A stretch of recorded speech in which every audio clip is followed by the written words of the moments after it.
નમસ્કાર, આપ જોઈ રહ્યા છો સ્પાર્ક ટુડે ન્યૂઝ। નવસારીના બોરિયાસ ટોલનાકા પર વિરોધ પ્રદર્શન કરવામાં આવ્યું। નેશનલ હાઈવે 48 સહિતના રસ્તાઓ બિસ્માર થતા આ વિરોધ કરવામાં આવ્યો છે। સાઉથ ગુજરાત ટ્રાવેલ્સ એસોસિએશનના નેજા હેઠળ આ વિરોધ પ્રદર્શન કરવામાં આવ્યું। રોડ નહીં તો ટોલ નહીંના મુદ્દા સાથે વિરોધ કરવામાં આવ્યો છે। એસોસિએશન દ્વારા હાથમાં બેનર અને પોસ્ટર સાથે વિરોધ પ્રદર્શન કરવામાં આવ્યું। વિરોધ એ છે કે રસ્તા બહુ ખરાબ છે। રસ્તા ખરાબ હોવાથી બહુ નુકસાન થઈ રહેલું છે, ટાઈમ વેસ્ટ થાય છે। પહેલે સુરતથી બોમ્બે પહોંચવામાં 6 કલાક લાગતા હતા, આજે સુરતથી બિલાડ પહોંચવામાં 6 કલાક લાગે છે। રસ્તાઓ એટલા ખરાબ થઈ ગયા છે કે અમે જે છે ટુરિસ્ટ ગાડીઓના કામ કરીએ છીએ, અમને એટલું નુકસાન થાય છે કે અમારું બિઝનેસ આજે 25% પર નથી રહ્યું, કેમ કે પબ્લિક ટ્રેન પકડીને ચાલી જાય છે। અમે નીકળીએ છીએ તો ટાયર ફાટી જાય છે, બેરિંગો થાય છે, એક્સિડન્ટો થાય છે, નુકસાન થાય છે। કઈ વખત તો એવું થયું હતું કઈ વખત એવું થાય છે કે રસ્તામાં પાર્ટીઓને અમે ટ્રેનમાં બેસાડવું પડે છે કે આગળ ટ્રાફિક છે તો તમે જાઓ તો તમારી ફ્લાઇટ છૂટી જશે। બીજી વસ્તુ કે આ ફાસ્ટેગની ડિમાન્ડ છે કે 5 સેકન્ડમાં ફાસ્ટેગ ખુલી જશે તો તમે ટ્રાફિક જોઈ લો પાછળ, કંઈ એનો ફાયદો નથી કે તમે ફાસ્ટેગ। હમણાં તો ફિલહાલ એ છે કે તમારું આ રોડ જ્યાં સુધી બને નહીં ત્યાં સુધી અમારું ટેક્સીનું ટોલ તમે માફ કરો।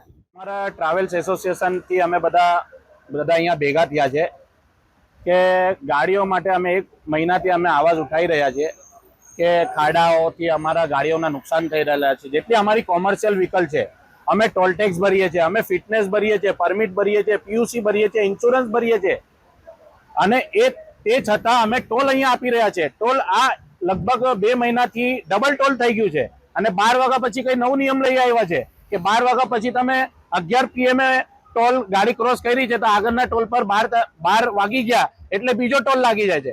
એટલે ટોલ પર ટોલ લાગી રહ્યા છે અમારી સાથે, અને અમને અમારી ગાડી નુકસાન થઈ રહેલી છે, અમારી ગાડીઓના ટાયર ફાટી રહ્યા છે, તે છતાં અમને રોડ સર્વિસ મળી નથી રહેલી। અમે આટલા બધા ટોલ ટેક્સ ભરવા પછી પણ અમારી સાથે આવું વર્તન થઈ રહ્યું છે, તો અમારે હવે આગળ કરવું શું, એના માટે અમે બધા ભાઈઓ અહીંયા ભેગા થયા છે અને અમે આંદોલન પર આગળ જારી રાખશું। હવે આગળ અમે NH48 ને પણ બોલાવ્યું છે।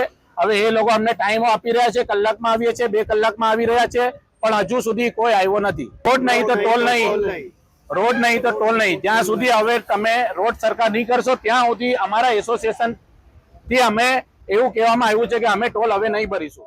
અને હું બિઝનેસ કરું છું, મારું ફોલ સીલિંગ નું બિઝનેસ છે। હવે અત્યારે ખાલી મારું અહીંયા ચીખલી સાઈડ ચાલુ છે, ચીખલી થી બી અહીંયા આવતા 4 ખાડા એવા પછડાણા છે ટાયરમાં કે મારે ઉતરીને જોવું પડશે કે આ ટાયર સહી સલામત છે કે નહીં। ખાલી ચીખલી થી અહીંયા આવતા, આગળની તો વાત જ નથી કરતો। મુંબઈ થી અહીંયા આવવામાં તો તમને સમજો 6 થી 7 કલાક લાગી જશે, કેમ કે હું લાસ્ટ સન્ડે ટ્રાવેલ કરીને આવેલો છું મુંબઈ થી। એટલે મુંબઈના રોડ તો એટલા ખરાબ છે, મુંબઈ થી આપણે અહીંયા સુધીના રોડ એટલે એકદમ જ બેકાર રોડની એકદમ જ બેકાર કન્ડિશન છે અત્યારે। અને આ એવરી મોન્સૂનમાં હોય છે, આપણી પાસે એવી કોઈ ટેકનોલોજી નથી કે જે 10-10 વર્ષ સુધી રોડ રહી શકે। ફોરેનમાં અમે જઈએ છીએ તો ફોરેનમાં તો 10-15 વર્ષ સુધી કઈ નથી થતું રોડને। આપણે ટોલ ટેક્સ લઈએ છીએ, ભરપૂર ટોલ ટેક્સ લઈએ છીએ, પણ તો રોડ એ ક્વોલિટી ના આપો ને।